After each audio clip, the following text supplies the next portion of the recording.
Hey everyone, welcome back to Evony with Genghis. Wanted to get into Isaac Brock, a little deep dive into him, comparing him basically to his two comparables. Leonitis, he's obviously way better, but I'm going to show you the numbers. And then Queen Boudica. That's kind of the option people would be changing, right? Like if you got Tanica or Leo III as your main general, you ain't changing that. You might run this guy as the assistant, but that's another story. So we're going to be comparing him to main general. Also, there is a cultural sub-city. It's very good. Range and siege, basically very similar to the Vienna one, but a little different. And there's the buffs. If you are going to be coining on this event, promo code GK5, GKFIVE, get an extra 5%.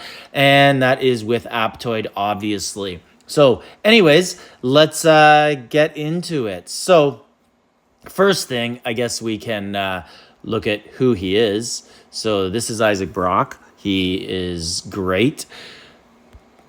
He's got good numbers there and increases, a bunch of different stuff there, but mostly ground and a little bit of mount. He's basically the opposite of Boudica. Like if you really think about it, Boudica does mostly mount and a little bit of ground. The big kicker is this covenant. That is something you can't account for. Boudica doesn't have it. She's an old general. It would just kill me to switch, and then all of a sudden they start to give old generals covenants. Are they going to give covenants? That's a good question. What I do know is that Evony never gave Civ gear for free, really. Like they trickle it out, but it's not really there. And they did give Ascension to old generals. At first, they only offered it on a few, and then they started to give it to everybody. So which path is Evony going here? That's the question. Are they going the restrictive way to make everybody have to buy new generals eventually? Or is it just a slow rollout? I really couldn't tell you. I thought it was a slow rollout. I thought covenants would be on old generals by now. So I don't know.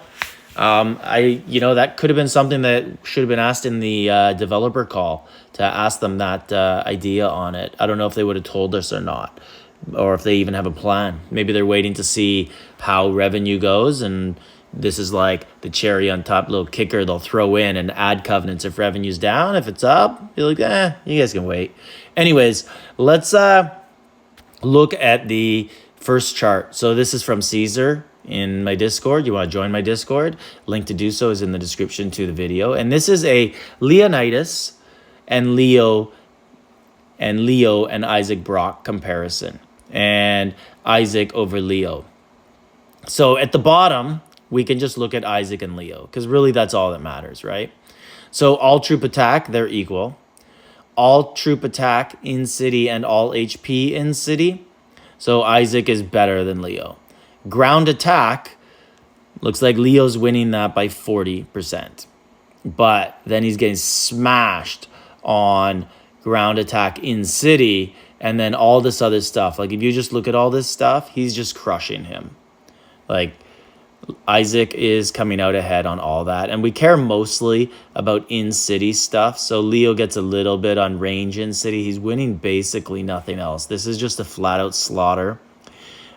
Even mounted stuff right here, he's losing on all. So he's losing on 30 mounted attack. And then he's winning 10 in-city. But overall, that's a 20 loss. And the rest of the way, it's pretty one-sided, but to be honest, if I had a fully ascended Leonitis and I wasn't the biggest coiner, I don't know if I'd change. If I'm a big coiner, I'd definitely change. If I had a Leonitis that was not ascended at all, I would change. So it comes down to what you want to do with your Blood of Ares. You could sell your Leonitis.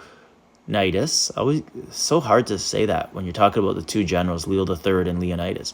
You could sell your Leonitis and get back 80% of the blood and put it into Isaac.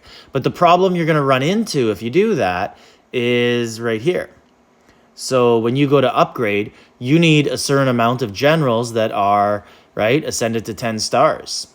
you're going to be running low on them eventually because blood matters. And it's not exactly something that's super easy to come by in the game. Eyeball Brock against Queen Boudica. And I've run numbers, but I want to eyeball the core attributes just to see how they'll probably end up stacking up and what that's going to matter. Okay, so those are what I'm talking about there. So leadership, 118 versus 108. But Boudica goes up at 884. He goes up at 895. So 0.1. So he's going to end up about 5 higher overall at the end. And then 10 more. So he's going to end up a good amount higher. And defense, 118, 8.9. Again, big head start, 10 ahead, and he's going to go up at half a point higher each one. So ending up over about 22 and a half higher. Attack, 118 to 892. Yeah, so another 10 and going up a third quicker. Politics, don't really care too much. Boudica comes up ahead there, but if there's one that you don't care about, that's the one. So Isaac Brock's going to be a lot stronger. Now we're going to get into the deep dive of Brock versus Boudica. Is it worth the switch? It's a tough call. I got all the numbers. I ran them. Keep in mind that these core attributes are going to make up for some of those losses and then add more for some of those gains on ground. So let's look at them. So I got them written in order of HP, defense, and ground. So Boudica is going to give you 156, 105, 112 on horse, 50, 45, 16. And basically you can look at what Isaac does beneath. He's going to be pretty strong on ground, 115, 105, 171. And horses, he's pretty decent. He's not terrible.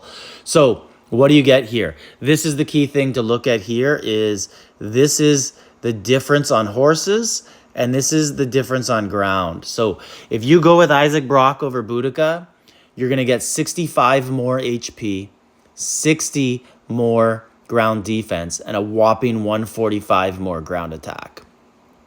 And you could probably add about 25% on all of that because of the core attributes. Horses, you're going to lose 86 horse HP. You're going to lose 55 horse defense. And you're going to lose 72 horse attack. You're also going to gain 5% more on attack all because he gives 11 and she gives 6. But really that's just for range and siege because I already added that in.